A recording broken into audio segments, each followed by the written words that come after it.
എന്നാൽ സുവിശേഷം സത്യദൈവത്തിലേക്ക് നമ്മളെ തിരിക്കുന്നു.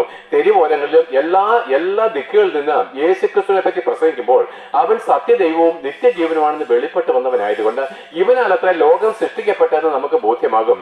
പ്രിയപ്പെട്ടവരെ, ദൈവം എന്ന് പറഞ്ഞാൽ ആകാശത്തെയും ഭൂമിയെ സൃഷ്ടിച്ചത്. നമ്മൾ സൃഷ്ടിച്ചത് ദൈവമല്ല, അത് നമ്മുടെ സൃഷ്ടിയല്ലയോ? ഇവിടെ ബൈബിൾ പറയുന്നു, അപ്പൻ മക്കൾക്ക് വേണ്ടിയിട്ടല്ലയോ ചതരിച്ചു വെക്കേണ്ടത്, മക്കൾ അപ്പന്മാർക്ക് വേണ്ടിയിട്ടല്ലല്ലോ സൂക്ഷിച്ചു വെക്കുന്നത്.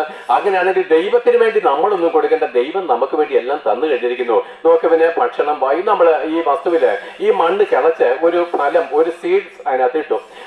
അത് വളർന്ന് അതിനകത്ത് കായ്കളെ ഉണ്ടാകുകയും അത് നമുക്ക് ഭക്ഷണമായിട്ട് തീരുകയും ചെയ്യുമ്പോൾ നമ്മൾ എന്ത് ചെയ്തു? നമ്മൾ അത് കുഴിച്ചിട്ടു, വെള്ളം ഒഴിച്ചു, വളം ഇട്ടു.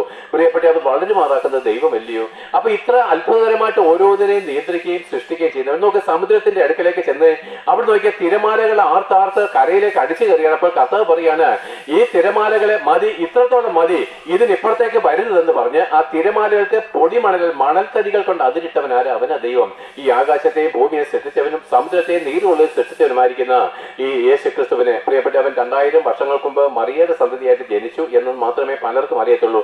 ഒരുപക്ഷെ ക്രിസ്തീയ മതവിശ്വാസികൾക്ക് പോലും അങ്ങനെ അപ്പുറം അറിയുന്നത് ദൈവമാരെന്ന് അവർക്ക് പോലും അറിയില്ല. യേശുക്രിസ്തു എന്താണെന്ന് അതേപോലെ പള്ളിയിലെ പുരോഹിതന്മാർക്ക് പോലും യേശുക്രിസ്തു ദൈവമാണെന്നുള്ള ബോധ്യം വന്നിട്ടില്ല. എനിക്കത് ബോധ്യപ്പെടും. ഞാനൊരു ഹിന്ദു ആയിരുന്നു, ഞാൻ മാനസാന്തരപ്പെട്ട് യേശുക്രിസ്തുവിലേക്ക് വന്നത്. സത്യദൈവം അവനാണെന്ന് തിരിച്ചറിഞ്ഞ പൂർണ്ണമായിട്ടും അവന് വേണ്ടി എന്നെ തന്നെ